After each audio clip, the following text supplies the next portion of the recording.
नमस्कार दोस्तों, उम्मीद करते हैं आप सभी बिल्कुल ठीक होंगे। क्लास लेने के लिए आप सभी बिल्कुल तैयार होंगे। जितने ऐसे छात्र हैं क्लास के अंदर आ चुके हैं, आप सभी का बहुत बहुत स्वागत है। फटाफट से बता दीजिए कैसे हैं आप लोग काफी दिनों के बाद हैं।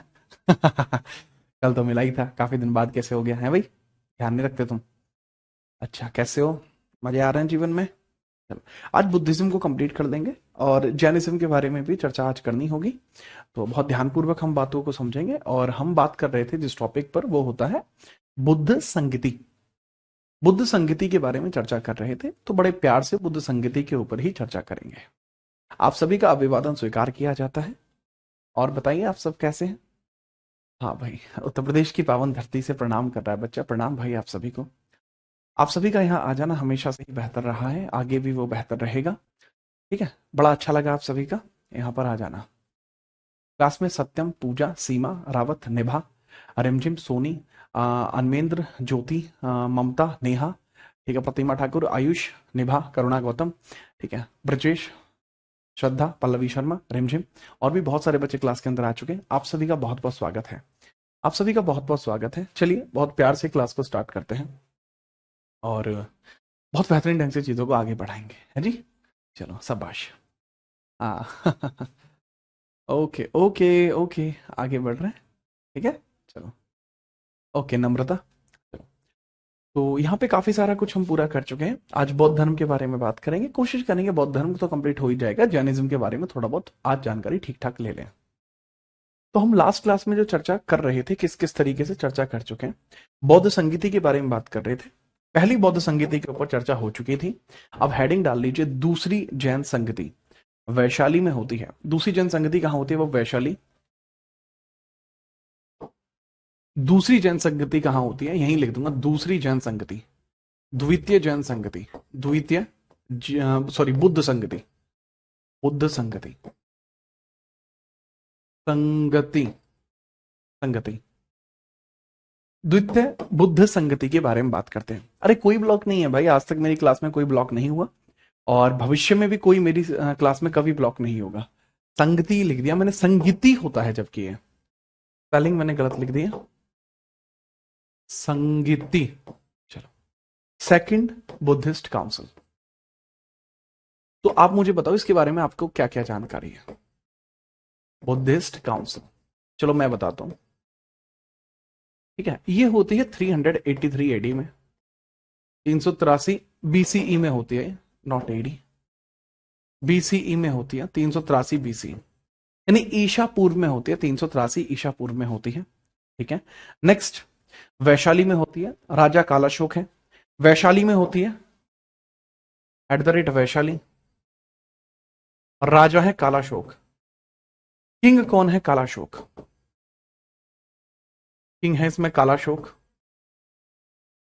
कालाशोक नाम के राजा है। एंड बड़ी बात बच्चे इसमें ये आपको देखने को मिल जाती है, बड़ी बात इसमें ये देखने को मिल जाती है, इसमें जो अध्यक्ष हैं, इसमें जो अध्यक्ष हैं वो कौन है? सबाकामी, साबाकामी आपको अध्यक्ष देखने को मिलते हैं, साबाकामी, साबाकामी देखने को मिलते हैं। अब आपसे पूछा जाएगा कि इस मीटिंग में क्या हुआ था। देखो, हर एक मीटिंग में जब भी कुछ होता है या जब भी कोई भी यहां पे स्टार्टिंग होती है, तो उसमें कुछ ना कुछ जरूर होता है। इसमें स्थल विषाद एक टर्म निकल कर आता है, स्थल विषाद एक टर्म निकल के आता है, जिसको बोलते हैं स्थ विश्वाद। विश्वाद इसको बोला जाता है, विश्ववाद, स्थ विश्वाद बोला जाता है, स्थ विश्वाद इसको बोला जाता है, स्थ विश्वाद, स्थ विश्वाद इसको बोला जाता है। ठीक है, चलिए, अब ये स्थ विश्वाद क्या कहलाता है? स्थ विश्वाद को दरअसली जो नाम दिया जाता है वो होता है फेथ, और एक होता है महासंघिक, इसको बोलते हैं फेथ, एक होता है महासंघिक, महासंघिक यानी फेडरल, फेडरल। ये बौद्ध धर्म के उपासक दो प्रकार से बट गए। बौद्ध धर्म के जो उपासक हैं मेरे भाई, वो दो प्रकार से बट गए। ठीक है, ये सब महात्मा बुद्ध की डेथ के बाद हो रहा है। ठीक है, ये सब कब हो रहा है? महात्मा बुद्ध की डेथ हो चुकी है, उसके बाद ही ये सारी चीजें हो पा रही हैं। ठीक है, चलिए, सबकामी का मतलब क्या है बच्चे? ये अध्यक्ष हैं, ये यहाँ हेड हैं इस मीटिंग के। हर एक मीटिंग का कोई ना कोई एक हेड होता है। जी हाँ, हाँ जी, स्थावर और महासंघी का देखो, स्थ इसको बोलते हैं स्थविश्वाद, फेथ, स्थविश्वाद फेथ, एंड महासंघी यानी फेडरल। अब इन दोनों में फर्क क्या है कि अगर कोई बुद्धिज्म को मानना चाहता है तो स्थविश्वाद का मतलब क्या होगा कि वो अपने पूरी दिनचर्या को चलाए रखे, राइट, वो अपनी पूरी दिनचर्या को चलाए रखे, लेकिन वो बुद्धिज्म के विचारों को माने, भले ही वह अपने राजमहल में रहे, भले ही वह अपने महल में रहे, भले ही वह अपनी पत्नी के साथ रहे। तो कहने की बात क्या हुई कि बुद्ध धर्म के विचारों को मानना, ठीक है, तो बुद्ध धर्म के विचारों को मानना शुरू किया जाएगा, ठीक है, वो गृहस्थ में रहकर भी, ठीक है, साधारण जीवन में भी बुद्ध विचारों को मानना, साधारण साधारण जीवन में भी बौद्ध विचारों को मानना या बौद्धिक विचार मानना।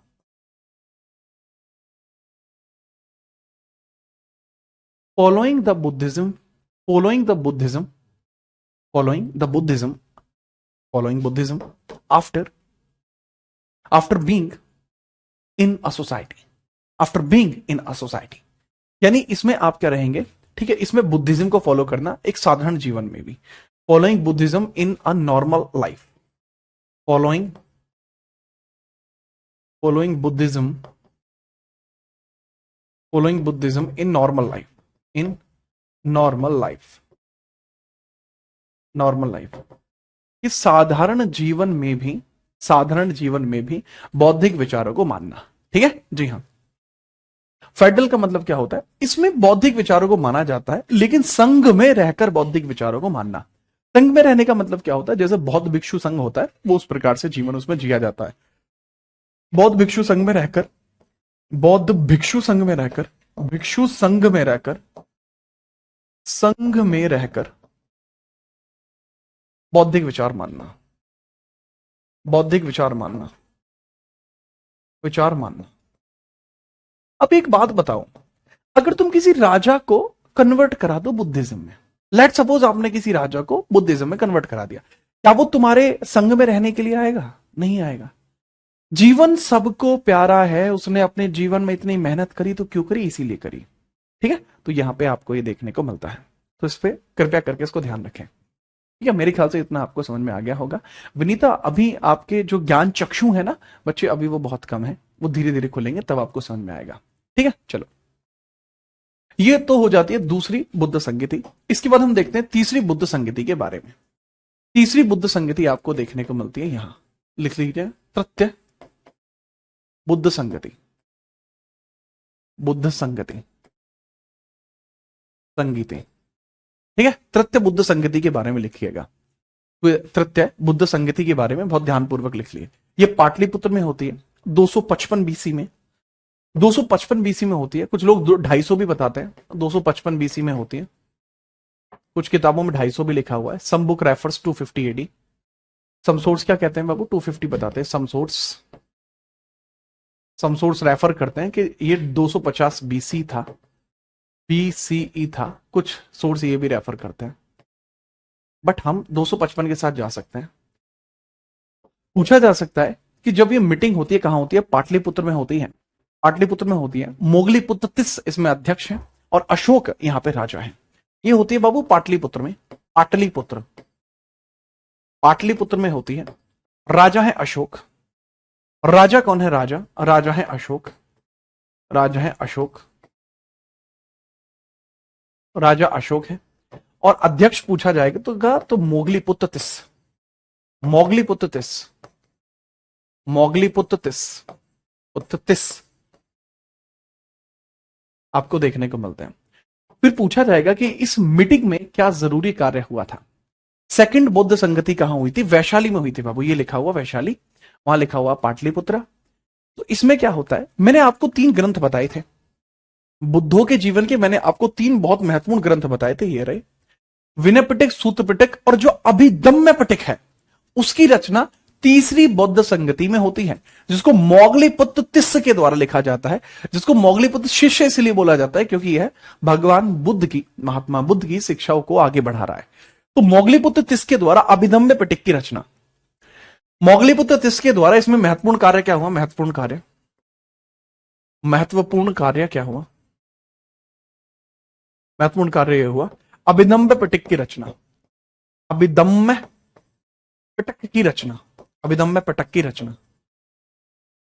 अभिदम्ब पिटक की रचना यहां पे आपको देखने को मिलती है।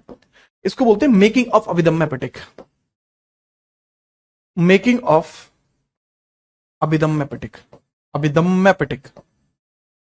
दम्ब पिटक किसने करी है भाई? मोगली पुत्र तिस भाई। मोगली पुत्र तिस। मोगली पुत्र तिस मोगली पुत्र के द्वारा की गई है। मोगली पुत्र के द्वारा की गई। मोगली पुत्र के द्वारा की गई है। क्या आप समझ पाए? Very very good. ठीक है, चलिए आगे बढ़ते हैं। ठीक है। अश्वनी, तुम्हें क्या तकलीफ है इस बैच में? क्या इशू आ रहा है आपको जो अगले बैच में आपको कूदना है? मुझे एक कारण बता दीजिए।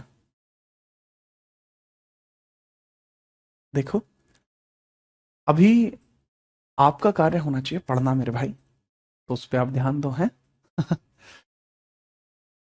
आपको बहुत समय लगेगा अभी समझने में। आप बैच कन्वर्ट कराते रह जाओगे, सिलेक्शन लेने वाले सिलेक्शन लेके आगे बढ़ जाएंगे, आप तब भी बैच कन्वर्ट कराते रहना। सर, कालाशोक और अशोक अलग अलग है यार, बहुत फर्क है। अशोक मौर्यन डायनेस्टी से हैं, जबकि कालाशोक इस डायनेस्टी से नहीं है। राइट, बहुत बढ़िया। ठीक है, आगे बढ़ते हैं। नेक्स्ट फोर्थ आप देखेंगे। फोर्थ फोर्थ आप देखिए। फोर्थ के बारे में समझते हैं। फोर्थ आपको कहां संगति देखने को मिलती है? सर जी है, आपको कुंडलवन कश्मीर में देखने को मिलती है। कुंडलवन कश्मीर में देखने को मिलती है। 100 एडी में देखने को मिलती है ये। शताब्दी 100 एडी में देखने को मिलती है ये। राइट, और इसमें जो राजा है बाबू वो कौन है? राजा है कनिष्क। ये चतुर्थ बौद्ध संगति है। चतुर्थ बौद्ध संगति है। बौद्ध संगति है और संगीति आपको देखने को मिलती है। बड़ी पॉइंटर यहां पे क्या देखने को मिलता है कि भाई साहब, ठीक है भाई साहब, यहां पर आपको पता लगेगा कि इसमें राजा कौन है। राजा आपके हैं कनिष्क। राजा हैं आपके कनिष्क। राजा हैं आपके कनिष्क। राजा आपके कनिष्क हैं। ठीक है सर जी। ठीक है, राजा तो कनिष्क हो गए, लेकिन सर अध्यक्ष कौन है? और ये हुई कहां पे थी बाबू? ये कुंडलवन में हुई थी। सर कुंडलवन कहां पे है? कुंडलवन कश्मीर में है। जो कुंडलवन आपको देखने को मिलता है, Kundalvan, that is in Kashmir. मैं ठीक है भाई, कश्मीर। इसमें अध्यक्ष कौन था सर जी? बाबू अध्यक्ष पता कौन था इसमें? अध्यक्ष थे इसके अंदर वसुमित्र। सर हमने तो अश्वघोष सुना था। बाबू अश्वघोष जो थे वो उपाध्यक्ष थे। ठीक है जी हाँ। ठीक है, आगे बढ़िए। जैसा मैंने बताया, चतुर्थ बौद्ध संगति में आपसे पूछा जा सकता है कि इसके अंदर अध्यक्ष कौन थे। अध्यक्ष इसमें कौन थे? अध्यक्ष अध्यक्ष इसमें वसुमित्र आपको देखने को मिलते हैं। वसुमित्र आपको देखने को मिलते हैं। और बाबू उपाध्यक्ष आपको देखने को मिलते हैं अश्वघोष। उपाध्यक्ष आपको देखने को मिलते हैं अश्वघोष। अश्वघोष देखने को मिलते हैं। कृपया करके इस चीज को ध्यानपूर्वक ऐसे ही लिखेंगे, Vasumitra, Vasumitra, and this is अश्वघोष। अश्वघोष। अब यहां पे समझना इसमें क्या प्रमुख कार्य हुआ है, इंपोर्टेंट वर्क क्या होता है।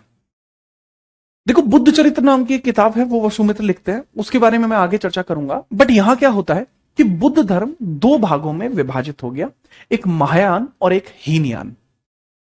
बुद्ध धर्म की दो शाखाएं बन जाती हैं। बुद्ध धर्म की दो शाखाएं बनी। बुद्ध धर्म की दो शाखाएं बनी। दो शाखाएं बनी। शाखाएं बनी। एक बनती है भाई महायान और एक बनती है हीनयान। महायान बनती है और एक बनती है हीनयान। हीनयान। अब इसको ऐसे लिखेंगे बाबू, महायान और हीनयान। महायान और हीनयान। क्या लिख लिया आपने? महायान और हीनयान लिख लिया। ठीक है, कृपया करके इसको लिखिए, महायान और हीनयान के बारे में लिखिए। बहुत बेहतरीन ढंग से इनके बारे में आप लिखेंगे। ठीक है, याद रखें।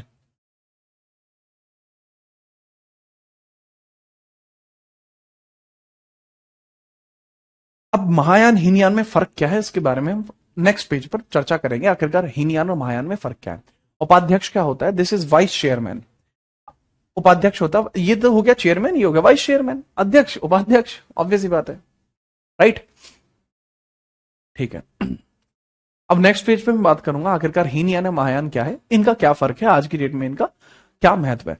वज्रयान तब नहीं आया था, वज्रयान बहुत बाद में आया था। ठीक है, चलिए, ठीक है, चलिए। अमित राव सवाल अगर आप बताएंगे तो उसके अनुसार मैं उसका जवाब दे पाऊंगा। ठीक है। यहाँ बैठकर आपके मस्तिष्क को कंट्रोल करना, तो देखिए आप भी समझते हैं कि वो चीज यहां से तो संभव नहीं है। ठीक है, फटाफट बताइए अगर इसको आप कर पाए हैं।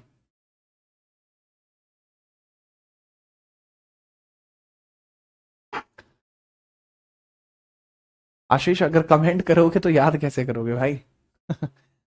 चलिए, फेथ और फेडरल क्या है? हिंदी में लिखा हुआ है तब नहीं समझ पा रहे आप। Ravi Rahul Kumar, a person who is following the Buddhism from his home after being in the bondages, that is called as faith. A person who is following the Buddhism being in the Buddhist unions, which is called as Buddha Sangha, that is known as federal. जी हाँ sir, पहली बुद्ध संगति तहरीन, मैंने पहली बुद्ध संगति तो कल ही करा दी थी। Thank you. हाँ, ये फोर्थ वाले को बहुत सारे लोग अलग अलग लिखवाते हैं। कुछ किताब वाले इसको 78 एडी में भी लिखवाते हैं। सम बुक साइड की भाई ये 78 एडी में हुआ था। कुछ किताबें अलग अलग कह रही होती हैं, बट हम 100 एडी मान के चलते हैं, मोटा मोटा हिसाब है। सम सोर्सेज इसको 78 एडी भी लिखाती हैं, बट वो सही नहीं है बाबू। ठीक है, 100 एडी लिखोगे ज्यादा सही है, राइट? हाँ, वह नहीं भाई, बिल्कुल भाई। ये दोनों अध्यक्ष कौन है? ये भाई राजा कनिष्क के दरबारी हुआ करते थे, दोनों के दोनों। आगे बढ़िए, अब यहां देख लेंगे आखिरकार बुद्धों की जो दो शाखाएं हैं वो किस प्रकार से हैं। ठीक है, चलिए। अब बुद्धों की शाखाएं, जैसे मैंने बताया आपको, बुद्धों की शाखाएं, बुद्ध धर्म में शाखाएं, शाखाएं तो branches in Buddhism, branches. Buddha धर्म में जो शाखाएं, ब्रांचेस हैं, वो दो तरीके से हैं बाबू। एक है महायान और एक है हीनयान। महायान और हीनयान,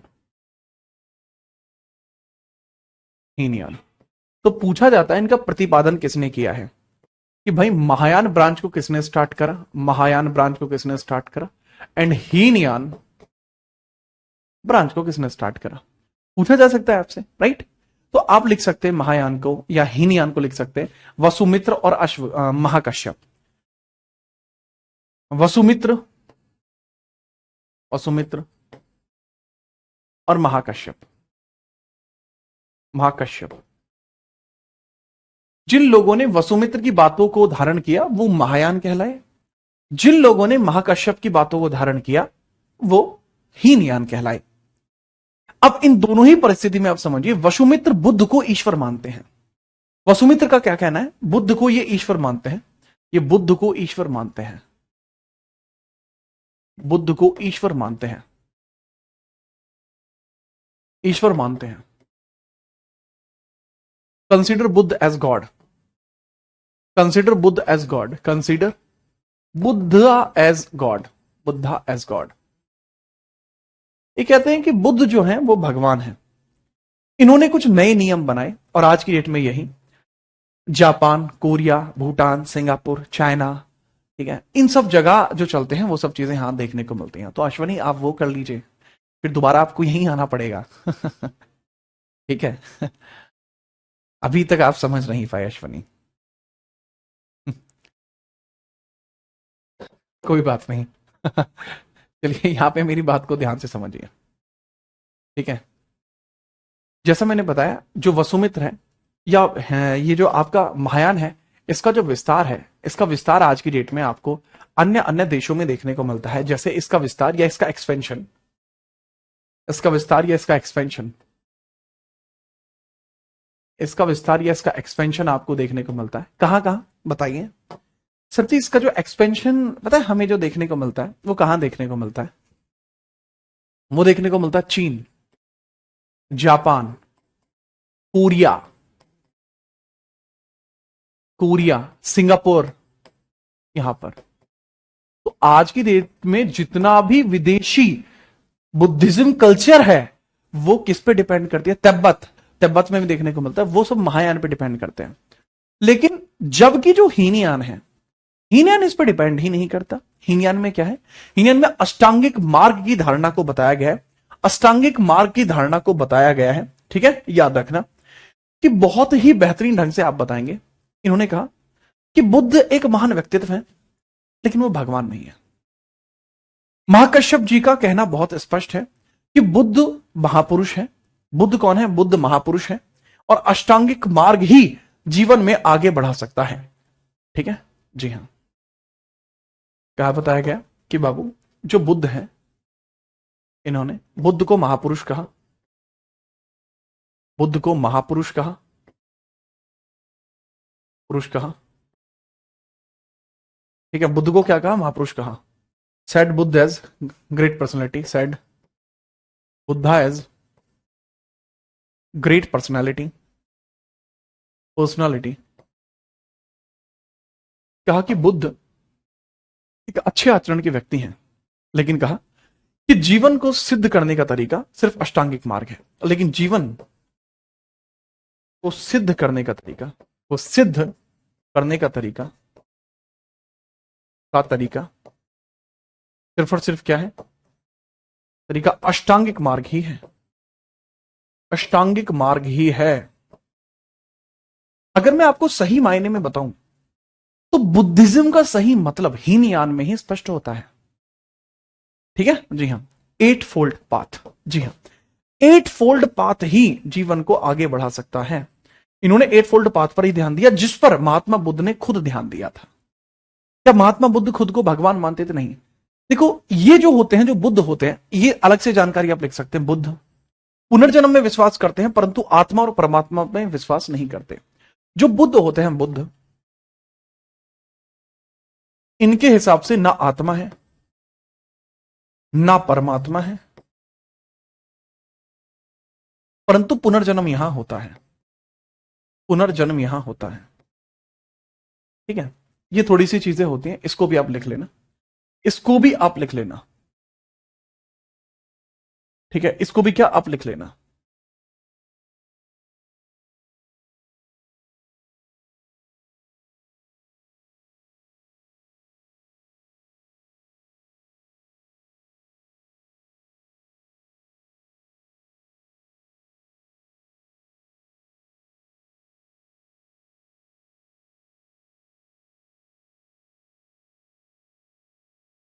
ठीक है सर, मुझे तो किसी टीचर ने थैरवाद पढ़ा रखा है। अच्छा, दरअसल ही उन्होंने गलत नहीं पढ़ाया, उन्होंने आपको सही पढ़ा रखा है। हीनयान को थैरवाद भी बोलते हैं, also known as Theravada, known as Theravada, Theravada, इसको आप थैरवाद भी बोल सकते हैं। तो कुछ प्राचीन किताबों में इसका नाम थैरवाद और महायान करके भी बताया जाता है। क्या बुद्ध के पास शक्तियां थी? नहीं, बुद्ध के पास शक्तियां नहीं थी। ठीक है, चलिए, ठीक है, बुद्ध के पास शक्तियां नहीं थी भाई। ठीक है, याद रखिएगा। अच्छा, यहां पे मैंने 4 मीटिंग्स के बारे में पढ़ाया, मेजरली 4 मीटिंग्स के बारे में ही पढ़ाया जाता है, परंतु कुछ विशेष परिस्थितियों में कई बार आपको 5वीं मीटिंग के बारे में भी बता दिया जाता है। कई बार विशेष परिस्थितियों में 5वीं मीटिंग के बारे में बताया जाता है, कृपया करके उसको लिख लीजिए। मांडले, म्यांमार में 5वीं मीटिंग होती है 1871 में। विशेष परिस्थितियों में 5वीं मीटिंग को भी कंसिडर कर लेते हैं। 5वीं संगति, 5वीं संगति, जैसा मैंने बताया, यह केवल आधुनिक, यह केवल आधुनिक गणना के लिए है, आधुनिक गणना है, आधुनिक गणना है, गणना है। केवल ये मॉडर्न काउंट है, ओनली ए मॉडर्न काउंट, ये केवल मॉडर्न काउंट है। सब किताबों में इसका उल्लेख नहीं मिलता, बट अगर कोई डेलिबरेटली कह रहा है कि 5वीं मीटिंग के बारे में बताए तो आप उसके मुंह पे फेंक के मारेंगे कि लाडले। 5वीं संगति हमें 1871 मांडले म्यांमार में देखने को मिलती है, जो राजा मिंडन ने कराई थी। ठीक है, ये किसने कराई थी? राजा मिंडन, भाई राजा मिंडन, किंग मिंडन, किंग मिंडन के द्वारा कराई गई है, मिंडन के द्वारा कराई गई है। किसने कराई है बाबू? राजा मिंडन ने कराई है। बड़ी बात यह है कि राजा मिंटन ने भले इसको कराया है, लेकिन कहां पर हुई है सर? ये मांडले में हुई है, मांडले म्यांमार में। मांडले म्यांमार में ये हुई है, म्यांमार में हुई है। मांडले वही स्थान है जहां पर बाल गंगाधर तिलक बहुत लंबे समय तक जेल में भी रहे थे। ठीक है, चलिए।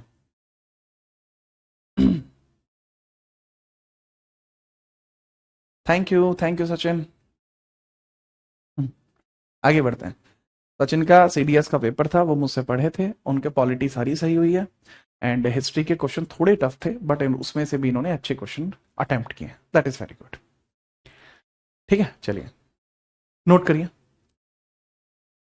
ये जैसा मैंने बताया, इसको आप रेगुलरली काउंट नहीं करते हैं, बहुत रेयर केसेस में आप इसको काउंट करते हैं। ठीक है, बहुत रेयर केसेस में आप इसको काउंट करते हैं।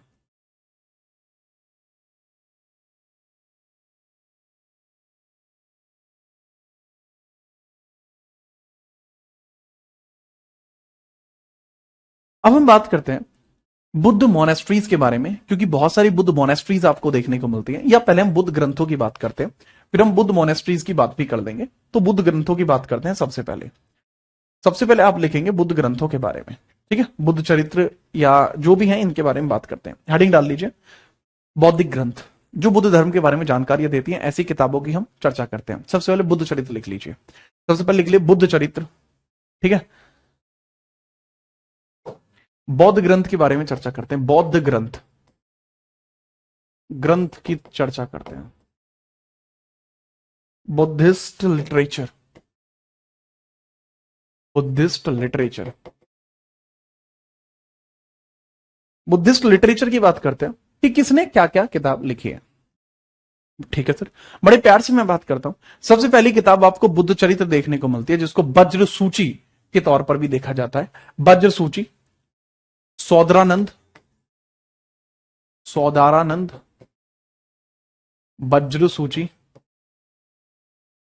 एंड बुद्ध चरित्र, एंड बुद्ध चरित्र। इसको बुद्धों का विश्वकोश भी कहा जाता है, डिक्शनरी ऑफ बुद्धिज्म भी कहते हैं इसको। क्या कहते हैं? बुद्धों का विश्वकोश भी कहा जाता है, डिक्शनरी ऑफ बुद्धिज्म भी इसको कहा जाता है। ठीक है, चलो इंपोर्टेंटली आप याद रखना, जैसा मैंने बताया बुद्ध चरित्र, सौत्रानंद और वज्र सूची, ये तीनों की तीनों किताबें किसने लिखी हैं भाई? ये अश्वघोष ने लिखी है, अश्वघोष ने लिखी है, अश्वघोष ने लिखी है। अब यहां जो बुद्ध चरित्र किताब है, केवल यही जरूरी है, बुद्ध चरित्र, चरित्र जैसा मैंने बताया, इसको क्या कहा जाता है? बुद्धों का विश्वकोश। ठीक है, इसको विश्वकोश कहा जाता है, बुद्धों का विश्वकोश, बुद्धों का विश्वकोश, बुद्धों का विश्वकोश कहा जाता है, विश्वकोश। बुद्धों के बारे में सर्वाधिक जानकारी अगर कहीं है तो वो इसी विश्वकोश में देखने को मिलती है। ऐसी जो बातें हैं वो इसके अंतर्गत कही गई हैं, विश्वकोश। ठीक है, विश्वकोश इसको आप बोल सकते हैं, दैट इज वेरी इंपॉर्टेंट। ठीक है जी हाँ, भारत का वोल्टेयर इसको कहा जाता है। वोल्टेयर फ्रांस का राइटर था, भारत का वोल्टेयर बोलते हैं इसको हम, भारत का वोल्टेयर। वोल्टेयर इनको बोला जाता है बाबू। क्या बोलते हैं? भारत का वोल्टेयर। क्या आप समझ पाए? अरे समझ पाए, नहीं समझ पाए? ठीक है, चलिए। हाँ, बहुत बढ़िया।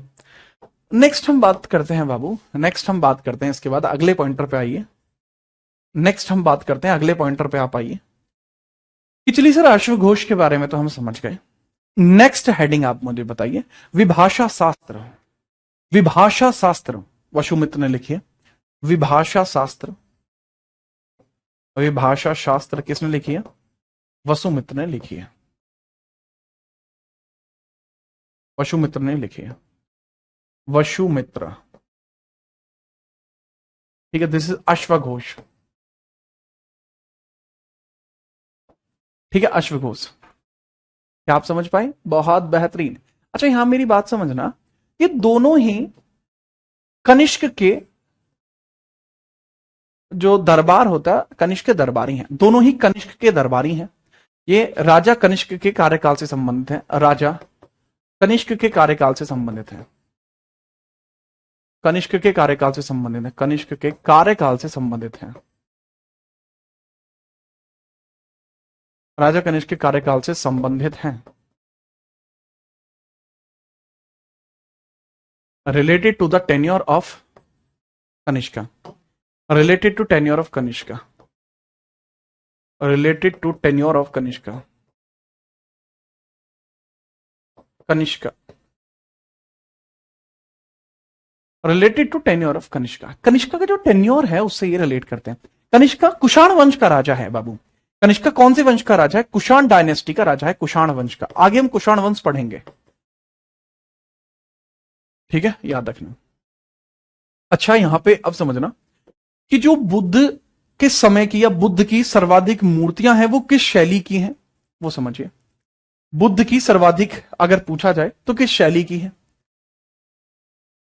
किताबें बताइए, या बुद्ध की जो प्रतिमाएं आपको देखने को मिलती हैं वो किस शैली की हैं, मैं ये पूछ रहा हूं, फटाफट बताइए, ठीक है।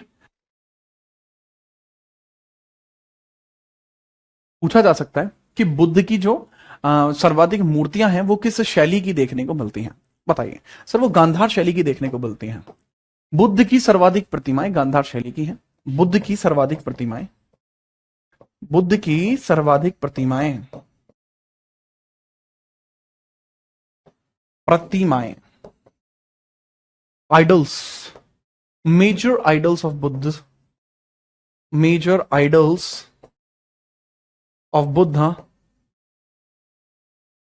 किस शैली की है भाई? या तो ये मथुरा शैली की है, मतलब मेजरली तो है गांधार शैली की, बट मथुरा शैली में की भी कुछ पाई गई हैं।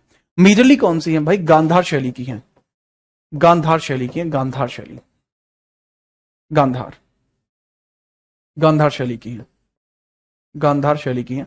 बट कुछ ऐसी भी हैं जो मथुरा शैली की पाई गई हैं। सम फ्रॉम मथुरा शैली, सम मथुरा शैली, मथुरा आर्किटेक्चर, आर्किटेक्चर। कुछ बाबू इसमें मथुरा वास्तुकला भी है, कुछों में मथुरा वास्तुकला है। कौन सी? मथुरा वास्तुकला, वास्तुकला। जबकि मेजल्दी के अंदर आपको गांधार वास्तुकला देखने को मिलती है। ऐसा क्यों है? ऐसा क्यों है? क्योंकि राजा कनिष्क के दरबार में और राजा कनिष्क के शासनकाल में मथुरा और गांधार ये दो ही वास्तुकला चलती थी, और सर्वाधिक इनकी मूर्तियां वगैरह कनिष्क ने बनवाई हैं। एक कनिष्क की मूर्ति पाई जाती है जिसमें कनिष्क की गर्दन नहीं है। एनसीईआरटी में पढ़ा होगा आपने, देखा होगा चित्रण जिसमें गर्दन नहीं है कनिष्क की मूर्ति की। वो जो है वो गांधार शैली है, पत्थर से बनाया जाता है, और इसके अंदर इंटरनेशनल जो शैली है उसका इंपैक्ट भी देखने को मिलता है। अच्छा, पूछा जा सकता है कि सर्वाधिक बौद्ध शिक्षा का प्रचलन कहां कहां पर था?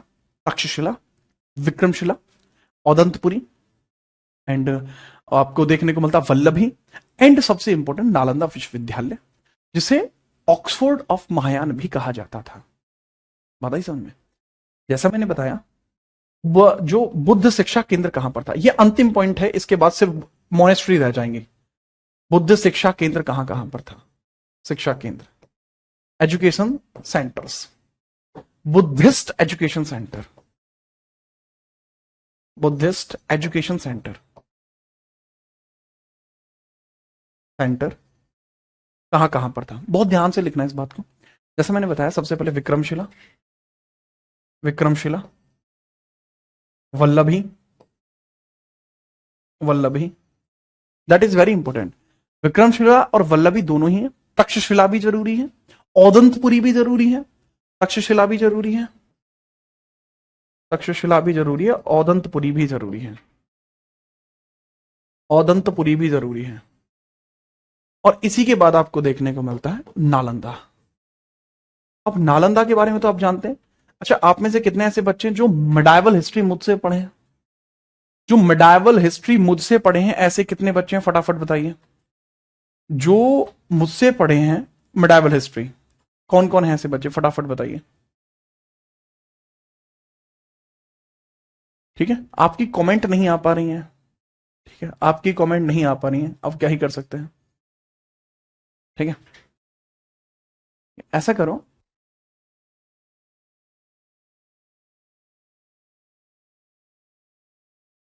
हाँ भाई चेक कर रहे हैं, ठीक है आएगी।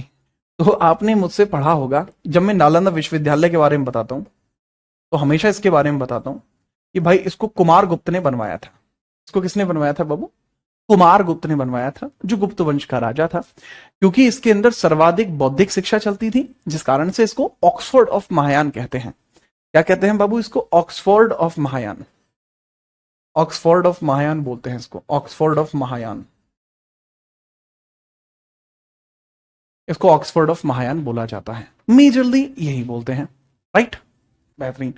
विक्रमशिला जो है वो किसने? धर्मपाल ने बनवाया था। ओदंतपुरी गोपाल ने बनवाया था, ठीक है। तो इंपोर्टेंट इंपोर्टेंट हो जाएंगे। तक्षशिला पाकिस्तान में था, किसने बनवाया यह स्पष्ट नहीं है, बट चाणक्य ने भी यहीं पर शिक्षा ली थी। चाणक्य, चाणक्य जो सुना होगा ना नाम, चाणक्य, कौटिल्य, विष्णुगुप्त, एक ही व्यक्ति के नाम है, ठीक है। चाणक्य उनका, कौटिल्य उनका सरनेम था, ठीक है, याद रखना, ठीक है। अगर आपने पढ़ी है तो आपको बताइए, नालंदा विश्वविद्यालय के बारे में मैंने आपको बताया है ना, हमेशा ही।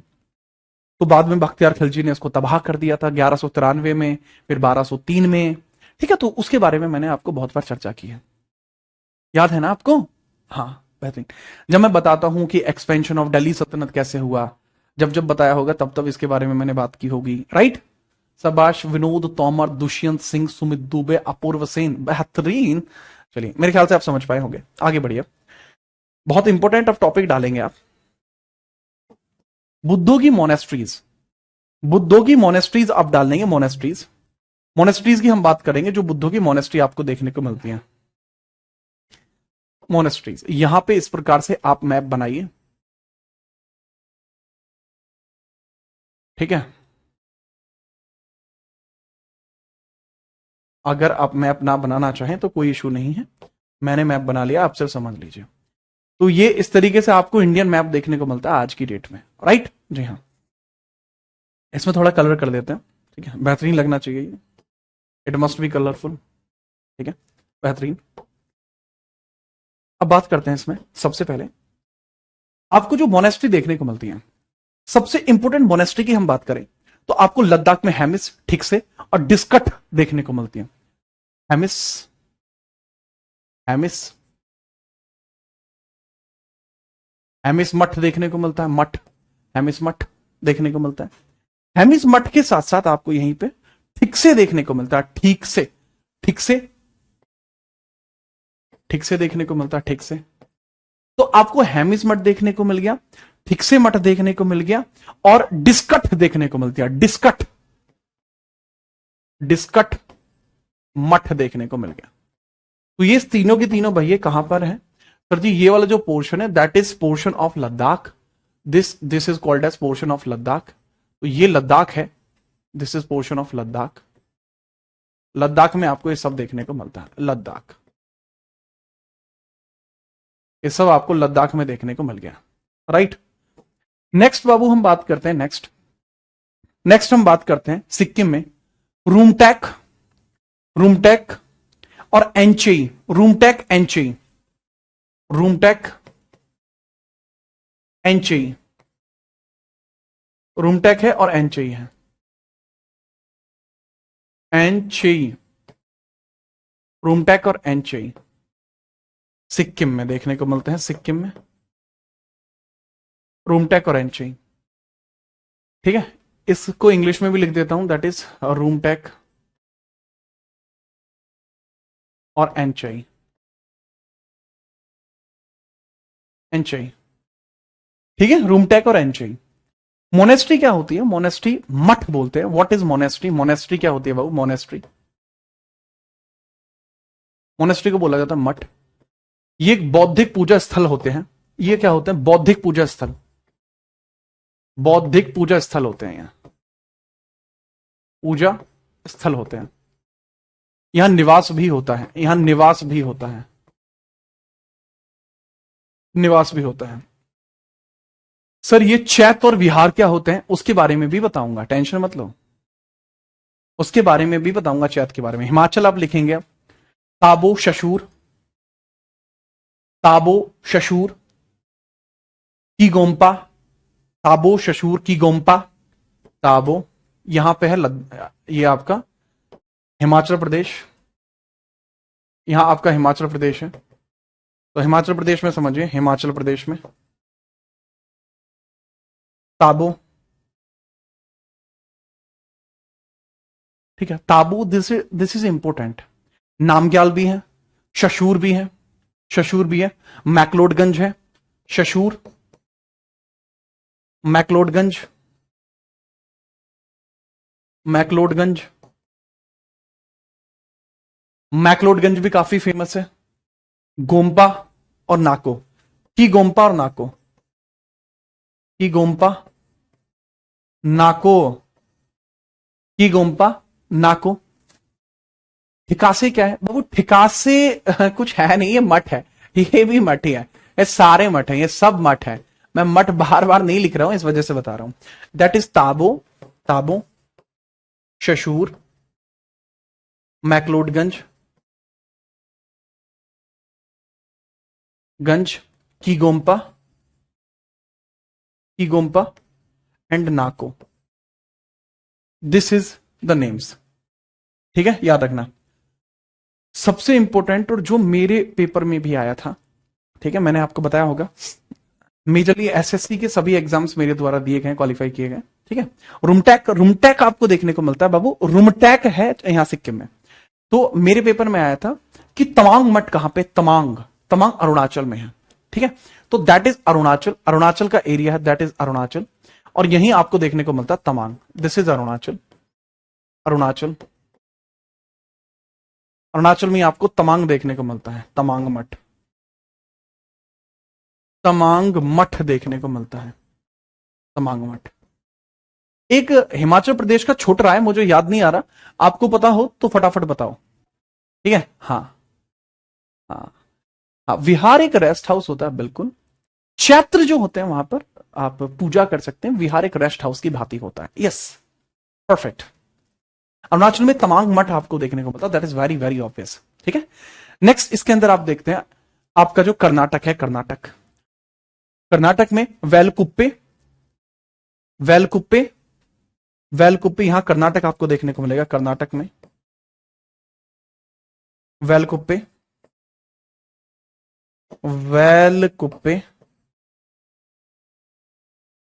वेलकुप्पे, दैट इज वेरी इंपॉर्टेंट, वेलकुप्पे पूछा जाता है। और नामद्रोलिंग, एक बच्चा तुषार लिख रहा है, वेलकुप्पे बेटा कर्नाटक में है वो। और जो आप लिख रहे हो ना, दैट इज नामद्रोलिंग, ये यहीं पर है, नामद्रोलिंग, नामद्रोलिंग, ये भी आपको कर्नाटक में देखने को मिलता है, ये भी आपको कर्नाटक में देखने को मिलता है। पश्चिम बंगाल में खाली घूम है, पश्चिम बंगाल में खाली घूम है, यहां है पश्चिम बंगाल, वेस्ट बंगाल, घूम है यहां। वेस्ट बंगाल में क्या है? घूम है, घूम, घूम, घूम मठ देखने को मिलता है। हाँ, तो अब जैसा मैंने पूछा, अब मुझे ये बताइए, ठीक है, एक मोनेस्ट्री रह गई है, ठीक है, धर्मशाला। बाबू धर्मशाला मैक्लोडगंज जो है धर्मशाला में है, McLeodganj is in Dharamshala. But एक और मोनेस्ट्री है, मुझे नाम याद नहीं आ रहा, ठीक है, एग्जैक्टली नाम याद नहीं आ रहा मुझे, हिमाचल प्रदेश में है, तबो मठ, तबो मठ लिख दिया भाई, तबो मठ, ये रहा तबो मठ, ये रहा तबो, तबो हिमाचल, ये नहीं है। बोमडिला, अबे बोमडिला यहाँ का दर्रा है, तो शू, वंदना कह रही है रिकॉर्डेड है। कोई बात नहीं, ठीक है, अब मैं क्या ही कहूं, ब्लॉक भी नहीं करा सकता, अपने वचनों से बद्ध हूं। ठीक है, चलिए, वचन दिया हुआ है ना मैंने आपको कि मैं कभी ब्लॉक नहीं कराऊंगा, दैट इज द पॉइंट। हाँ, कर्नाटक में वेलकुप्पे है, Bylakuppe, Bylakuppe and that is Namdroling, Namdroling, नाम ही याद नहीं आ रहा, ठीक है, चलिए, ठीक है। ग्वेटो, ग्वेटो नहीं है, ग्वेटो नहीं है, ग्वेटो नहीं है।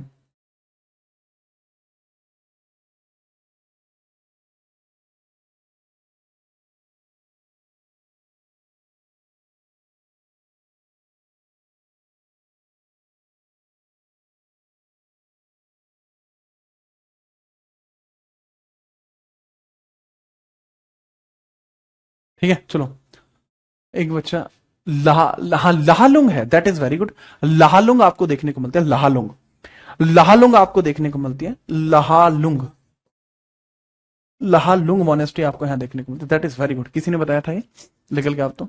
धनकर मठ है, धनकर मठ, हाँ हिमाचल में धनकर भी, ठीक है, धनकर मठ भी यहीं पे है। नेमगेल, नेमगेल लिख तो दिया, नेमगेल लिखा तो हुआ है, नेमगेल नहीं लिखा, नेमगेल भी लिख लो, नेमगेल भी जरूरी है, नेमगेल, नेमगेल भी है।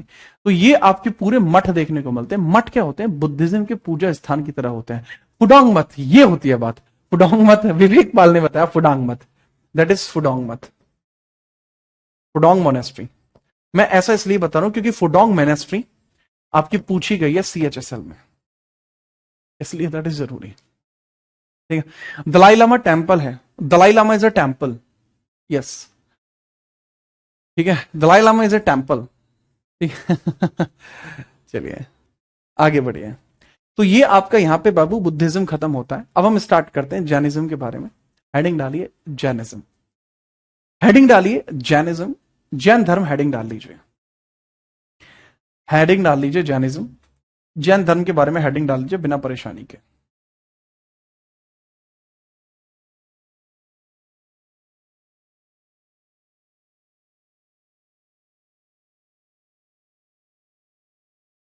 ठीक है। एक बच्चा पूछ रहा है कि सर एक बात तो बताओ, बुद्धिज्म में लोग परिवर्तित ही क्यों हुए? देखो बाबू, पता है बात क्या थी? बात यह थी कि बुद्धिज्म ने बहुत ही स्पेसिफिक चीजों पर वार किया। जैसे इन्होंने आत्मा परमात्मा को नहीं माना, पर इन्होंने पुनर्जन्म को मान लिया, ठीक है। और साथ ही इन लोगों ने बुद्धिज्म के अंदर जो वर्ण व्यवस्था होती है उसको भी नहीं माना। अब कोई भी अगर हिंदू है तो वो सबसे अधिक परेशान किससे था? वर्ण व्यवस्था से। इसलिए उसने बुद्धिज्म को चुनना सही समझा, ठीक है। चलिए, okay, that is very very perfect. आइए यहां पर नेक्स्ट हम बात करते हैं, ठीक है। आ, आ, अवंतिका, आपका जो सवाल है इसको एक्सप्लेन करने में समय लगेगा, इसको मैं कल बता दूं तो चल जाएगा? हाँ हाँ, ये दो आपके सवाल हैं, इनको मैं कल बता देता हूं। अभी हम जैनिज्म के बारे में बात करते हैं। कल मैं बुद्धिज्म के कुछ क्वेश्चन लगवाऊंगा, साथ में आपके कुछ क्वेश्चंस लगवाए जाएंगे महाजनपद काल के, उसमें जो पॉइंटर्स हैं वो आपके क्लियर हो जाएंगे, बहुत सारे पॉइंटर्स और भी क्लियर होंगे, ठीक है, ठीक बा, ठीक है, बहुत चीजें क्लियर होंगी। हाँ, आपको पता लगेगा बुद्ध के अंदर धम्म क्या होता है, संघ क्या होता है, बुद्धिज्म क्या होता है, बुद्ध क्या होते हैं, ठीक है। जी हाँ, आज तथास्तु सीरीज होगी, हाँ तथास्तु सीरीज आज होगी, ठीक है। आगे बढ़िए, जैनिज्म के बारे में बात करते हैं। जैनिज्म, जैनिज्म का मतलब होता है जैन धर्म। अगर मैं आपसे एक बहुत कॉमन सी बात पूछूं, ठीक है, जैन धर्म पुराना है, बौद्ध धर्म पुराना है, तो मुझे बताइए पुराना कौन सा है? फटाफट बताइए, पुराना धर्म कौन सा है? बताएं, पुराना धर्म कौन सा है? जैन धर्म या बौद्ध धर्म? पुराना कौन सा है बताएं। प्लस इसमें समझना, इसके 24 तीर्थंकर हैं, 24 तीर्थंकर हैं। हमें ऐसा लगता है कि इसके 24 तीर्थंकर हैं, और इन 24 तीर्थंकरों के बारे में जानकारी हमें एक पुस्तक में देखने को मिलती है जिसको कल्पसूत्र बोलते हैं, जिसको भद्रबाहु ने लिखा था। जैन धर्म टिका हुआ है, जैन धर्म की टिका हुआ है, इसका आधार शिक्षाएं हैं, इसका आधार 24 तीर्थंकरों की शिक्षाएं हैं, 24 तीर्थंकरों की शिक्षाएं हैं। जो 24 तीर्थंकर थे उनकी शिक्षाएं यहां पर है। सर दोनों पुराने नहीं, जैनिज्म बहुत पुराना है, बुद्धिज्म से पुराना है, सनातन से पुराना नहीं है। सनातन इज ऑल टाइम ओल्ड, ठीक है, ऑल टाइम परमानेंट आपको देखने को मिलता है।